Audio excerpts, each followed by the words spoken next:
Good morning, folks, and welcome to an exciting day of sailing slow motion. So we're about to take this boat down to Fort DeSoto, and we're going to get it all set up on the beach, get our inspections done, and I hope to share that with you. So enjoy.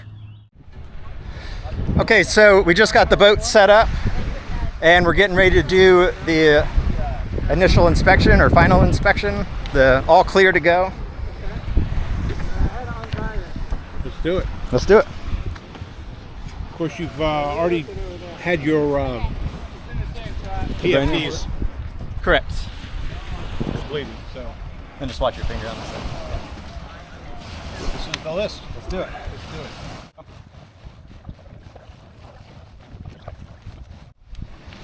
Coast Guard approved life jackets, PFDs. Where are they? Okay, yeah, we checked that. That's in my car right now. Okay. I'll definitely have it tomorrow. You both got one. Is it just you or? It's just me. I'm the only one.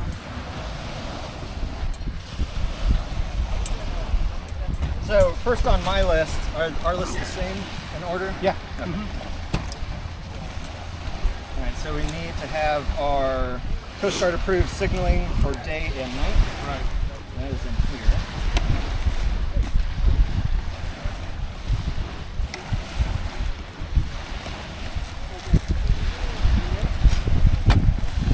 So for our day signal, I have the big flag to hang up. And then our night signal, we have our strobe light. Okay. That's it. That's it. Okay.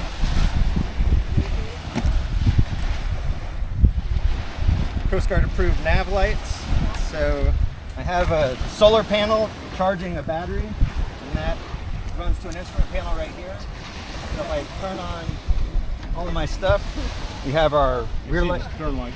Yeah, and then up front we have the bow light. Yeah. Okay, thanks. Yeah, that would Slide be off the deck and be gone. You go, what the heck happened to my wrist? All right, so if using a sail, you must adhere to the reefing rules. So this is a brand new sail. Yeah. I bought it from Windrider, then I Yeah. took it to Doyle Sails and had them install a second reef point on it. Jump it. All right.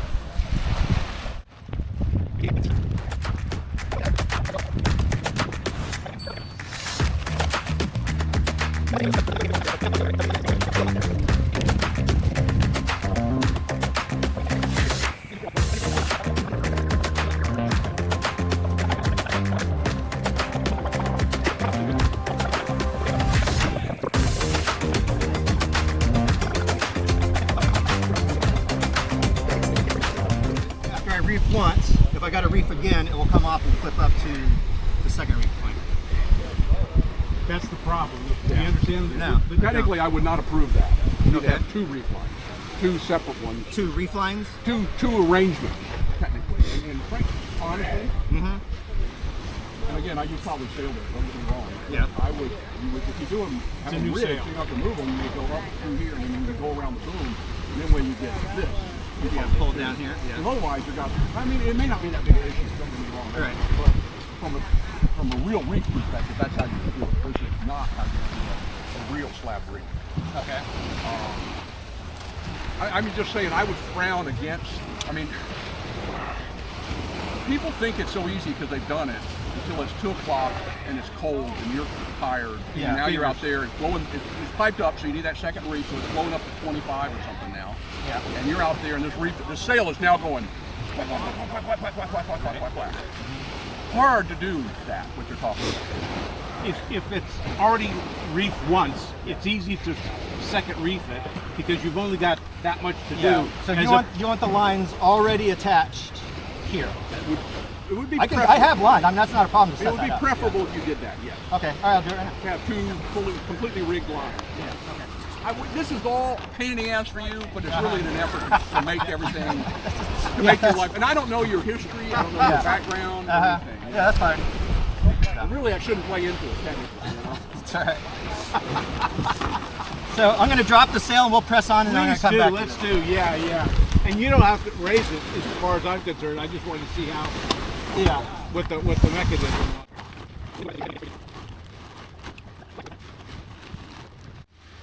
I like the cockpit. Thank you. That's really cool. Yeah, happy with the way it turned out. All right. So, come down the list. Yeah. What's next?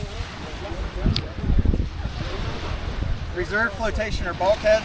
So it's multi-hull. Yeah. My spot or in reach. So I run an in reach, and then I just leave it clipped up on top right here, so it's Great not. place. So Yeah, it's not guarded. Yeah. And yeah, so it just bounces around off to the side or wherever. For the first time? Yeah. And I might. You have something on your. Yeah, it was on my life vest. Can we help with this one? How'd that go? Submersible handheld VHF. So I have this one, and then I have another one, a backup just in case. Is it submersible? Can't see it. Standard horizon floating. So Floating is different than submersible. Yeah, Okay. I Is the other one submersible? it's the same It's like Same thing. Yeah. Yeah, I'm not sure that is submersible. You can have to check that one. Okay. oh god, we're not. So what is that one? That's A standard horizon HX 210. Yeah, and then a backup same one. So where is the other one? And I understand. So neither one of those are on your vest? no, not right now. No.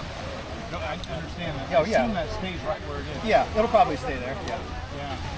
Let me just tell you the experience I had. Okay. Yeah. Like this. 2010, we were really doing really well. This was a different boat. A long time. And we were running cleaning in. Oh yeah, that's okay. And the seas were starting to pick up, and we lost the rudder came out of the water, and we went sideways down. Yeah. You've got a radio on you. You've got a radio. Yeah. If you don't, you don't. Now I know it's just something in the front, trucking experience. I mean, I got one too. Yeah. But the truth of the matter is, having it in your pocket is preferable to having it attached to the boat. Okay. I will tell you that I had one on me, I had one, my partner had one, and there was one on the boat. And 2 days later, we had to abandon the boat. 2 days later, we went out, turned the boat back over, and the radio still on. I used my following. Yeah, the bottom line is, yes, submersible radios really are submersible radios. Yeah. And Overnight? 2 days. Wow. And the battery was still, you know, didn't have much charge, but Had some. had some, yeah. Bottom line was having one of those on your vest is more valuable than having it on the boat. Okay. For two reasons. One of which is the one I just explained. The other one is you get blown overboard. In the middle of the night, you get up to do something and you fall overboard. You're screwed. Totally screwed. You've got no radio. And you watch the sailboat Disappear. leave you in the dark. Yeah. At least with the radio and the stroke, you got a chance. You got a shot. That's right. If it's on your vest, you got a shot. Yeah. Okay, so think about that. Okay. Put the other one, and I'm going to have to check and see if this is really a submersible radio. Okay. But, you know, let's move on. All right. Cell phone is at my pocket, and this is my cell phone holder. So it'll mount a different thing. Got it? That's so you can contact your Short contact. short contact. Who's the short contact? My dad right there behind you. Fantastic. And this guy. And that guy. The cameraman. We had to bring a Marine in case somebody had to swim out and get it. Yeah. They're known for that. Good. That's good. All right, so I have my paddle, which is the blue one that I'll use, and then my spare paddle is the black one. My bailer is a manual, which is right here, Right. the handle. Yep. And then I have a spare over here, just in case that one fails me. Spare handle. No, a spare, just like the one for a kayak. Got it. Yeah. Thirsty made. Yeah, one of these. Yeah, I got it.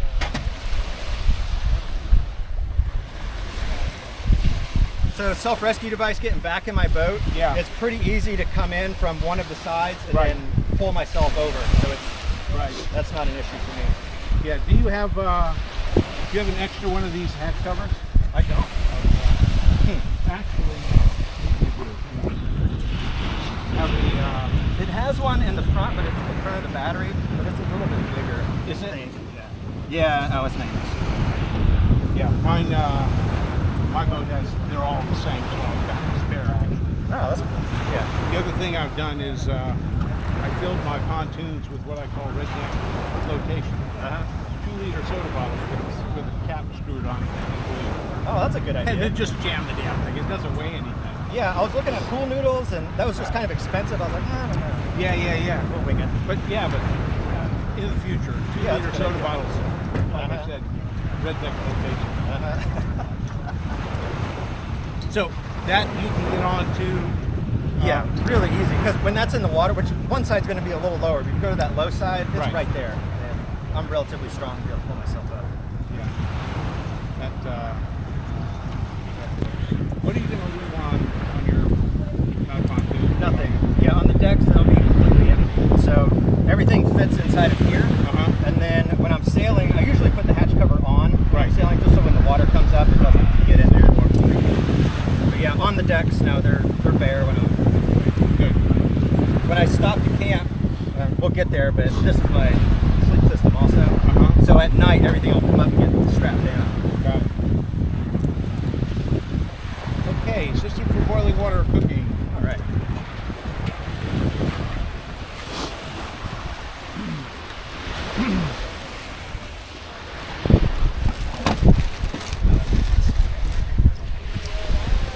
So I brought my stove that I used on the Florida Trail. It's served me well for many years, but I brought a backup also, and it's pretty much the same thing. Down to it. Yep. Got it. You don't have to.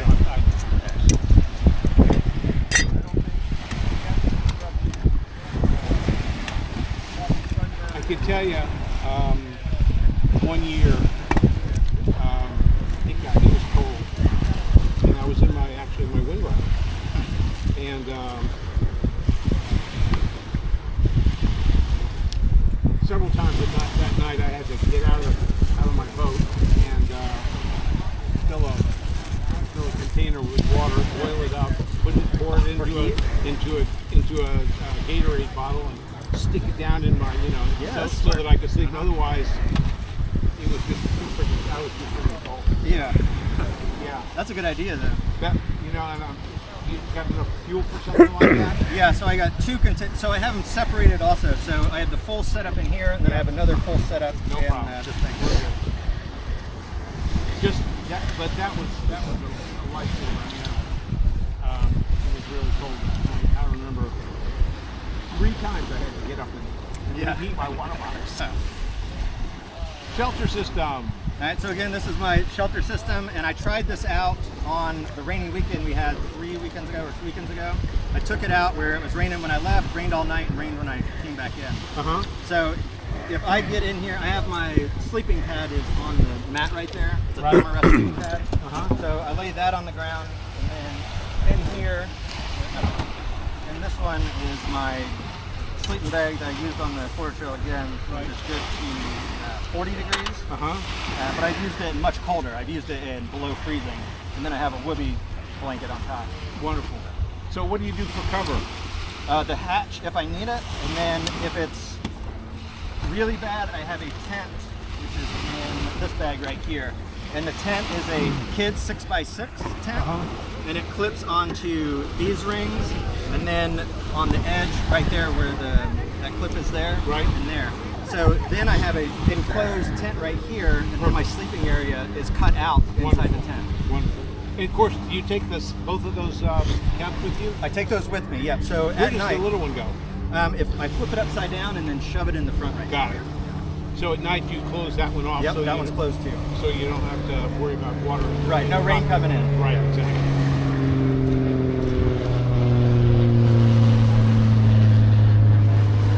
Got it. All right. Okay, what are we on to next? Looks like we covered that. Your closed cell foam pad is on underneath the. Yes, yeah, it's a thermarest. Yeah. I Hypothermia emergency survival kit. What do you got? All right, so that is I recommend also that you keep that on your EFD. It's a lot. I mean, if you've got a problem, being able to reach it immediately is really helpful. yeah. As opposed to tucked up underneath the foredeck someplace. What do you got? Show me. So for me, Uh-huh. I'm using clothing for hypothermia. What do you mean by have something on my PFD for hypothermia? Well, it says hypothermia emergency survival kit. Every challenge has someone flirting with hypothermia. Suggests the article. There's an article about the hypothermia kit. Okay. So, for example, you have something to start a fire with. I do. I have matches, waterproof matches, and I think they're in here. Yeah. So I have my the aluminum, the Right. whatever it's called. Parasimonium. Yeah, this is a poncho, so you can wear it. It's got the hood instead of just the blanket. Right. So I have that, and then in here I have matches and lighters for starting fires, and a little candle for. Yeah. My recommendation is that you supplement this with something like those hand warmer things. That I mean, you know, sometimes you don't want to stop everything Oh, right. in order to make a fire to do this or that or the So other. I don't know if you've done this on your boat, but I've seen other wind riders do this on a race to Alaska. So you take your stove, and while you're sitting in the cockpit right there, you put the stove between your feet while you're underway, and you light that off, and that way you can warm up right there. So you have a heater. So that could be a hypothermia assist as well. That's the other thing. You put your poncho over you and you do that. Right. Yeah. Same Yeah. thing. Yeah. So you've got but where's your heater? Where's the heat source? Where is it in the boat when you're in the cockpit? My stove is typically with my gear up here. That's what But now that you're bringing it up, yeah, I'll definitely move it to where it's more accessible back here. It's got to be. Yeah, it needs to be that. Okay. Emergency fire starting food. Yeah. Let's talk about on the water clothing. Okay, so I'm a backpacker, and I usually go super light with everything. So Sure, I'm good. way overdid it for here. So inside this waterproof bag is a fleece top, Right. fleece and merino wool. And then I'm just gonna run through all my clothes here. So this is rain gear, and then I have 3 different styles of hats. One's a neoprene hat, and then a thinner hat, and then a fleece beanie. And then here's another set of frog-called rain gear. Right. Just in case something happens to that one, if it's drying out and it blows away. This is merino wool, top and bottom, right here. This is leggings, and then a hoodie top, a sun guard top. And here, What are you going to sail in?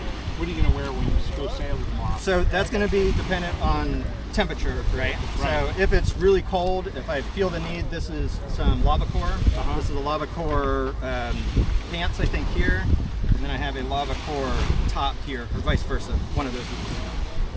Are they waterproof? Yeah, it's a lava core. It was recommended on the site between this and shark skin. Cool. So, but yeah, it's just dependent on how everything is, and then another change top and bottom. Got it. So which ones of these constitute the camp clothes? You know, Camp clothes are at the very bottom. So right here, just shorts, a t-shirt, and boxers. Okay. And something long pants and pieces. Yeah, it's just bouncing between the many sets of clothing that I have. I understand. Right. The trick being, of course, that you designate something specifically for the beach. And I know that sounds crazy, but the truth of the matter is, if you wear it sailing, you'll get it wet. Right. Then you don't want to put it on again. Yeah. Especially if it's cold out. Yeah. I'm sure out of the many sets of clothing, I can just have one dedicated for beach wear. Good plan. Kind of like backpacking, you got to have a dry set for when you get done for the day. I hiked the Florida Trail 1,100 miles in this shirt. 1,100 miles in this shirt. This is all I wore for 1,100 miles. In pants, I hope. Yeah, in pants. I did find a flannel hanging on a shirt on one of the cold days, and when I found that flannel, it was a luxury to have. I remember that shirt. Okay. You got a watch on your wrist. I do. charts. Charts. Yep. So I bought You have this. a GPS, by the way? I do. I assume you did. Yeah. So I'm bringing 2 cell phones and a and the Garmin and the pad down there. So I have digitally. I have 1, 2, 3, 4, 5 things that can get me there digitally. Right. And then I have the paper mat set, which is Are they paper? no, it's the waterproof. Okay, yeah, good. But this is the Everglades Challenge set that I found on Amazon. Really? But yeah, it shows all the way from here, all the way down to Key Largo through 5 charts, I think. Very cool. And then I have another compass in here, handheld for pointing. I see the other one that you got here. Okay. That's good enough.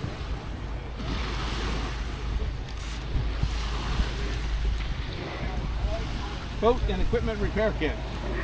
Yeah, so I have a little tool pouch right here that has a variety of my screwdrivers and my tools. Your wrench hook on the valve. Yeah, and my wrench on the bow. I got a sail, string, right, and tie. And then I have a roll of duct tape. Good. And, Hold. yeah. Yeah, take her. So, Don't mess up here. I know. And then I also have a lot of Dyneema cords left, just in case I have an issue. If I have a stay that breaks or something, I can fashion something to at least get me back on the water. First aid kit. Yeah, first aid kit. I pulled that out earlier from this bag. And then I modified it just a little bit, kind of like everyone does, to meet what they feel is their needs. Absolutely. I saw that. Yeah, so I got the Neosporin, I got super glue for closing big wounds. Yep. And then just a bunch of random other things. Yep. You know, the standard. Standard stuff. Yeah. Good. Where do you keep that? That just stays with all the other gear, and this it by itself bag that's Right. easier to get to. Yes. Spray skirt, spray deck. I don't imagine you need a. Yeah, so I'll have that front hatch on, and then I do have a kayak spray skirt that fits this one right behind the seat. Where's So that? Right, if you push the seat forward, and look behind there. Yeah. So, but I don't really imagine I'm going to be using that. So. No. Well, that's the nice thing about this rig that you got set Right, up. it keeps all that spray. keeps And all I've the- had this out in some pretty rough waters, and I don't get anything in there. So. Got it. Okay, so what are we going to do? What's left? We need to get the sail figured out. Anything else on this list? No. We're going to check your radio. Yep, make sure that's, Yep. if not, I'll run to the store and grab Yeah. one I can dunk underwater. Yeah, exactly. We talked about the reefing rules, so that's got to be. Yeah, I'll fashion up with just a second line that stays attached so I can crank it down. Navigation lines we talked about. That's all squared away. Hypothermia emergency survival kit. Yeah, so I'll keep the stove back here. I got my fire starter, I got my poncho, and then I got, Yeah, where's the fire starter going to be? right now that's in my, that's the bottom of this one that has my survival gear. So it's Right here. Okay. Yeah. That's the best place for that is close to you. I mean, Okay. it doesn't have to be on you, but it has. I could put that in one of my side pouches too, to have it. Exactly. Yeah, I think that's a good idea. That's yeah. I mean, I'm just telling you things I've screwed up. Yeah, I know. That's how we learn. So. Unfortunately, that is how we learn. Yeah. It's nice to learn from other people's, Yeah, And experience. that's right. If we pay attention to that. Yeah. Questions for me? No, I'll just get this reef done, and then if you come back to me and let me know on that radio, Yeah. and then we'll be good. Okay. Sounds good. All right. I'll check on that. Awesome. Thank you. Okay. Thank you. We'll see you. Yeah, you bet. I'll be around. Okay. All right, folks, we did it. We made it back. The trailer is empty. The boat is on the beach in Fort DeSoto. We passed our inspections. We had that one little hiccup with the reefing lines, but we got that all figured out. And now it's late. I'm tired. I want to go home, go to bed, and we got to be on the road at 4:45 in the morning. So I won't post any more videos until next weekend, but I will post the entire race as far as I make it, hopefully the whole thing, and you'll see that shortly. So thanks for watching, and see you next time.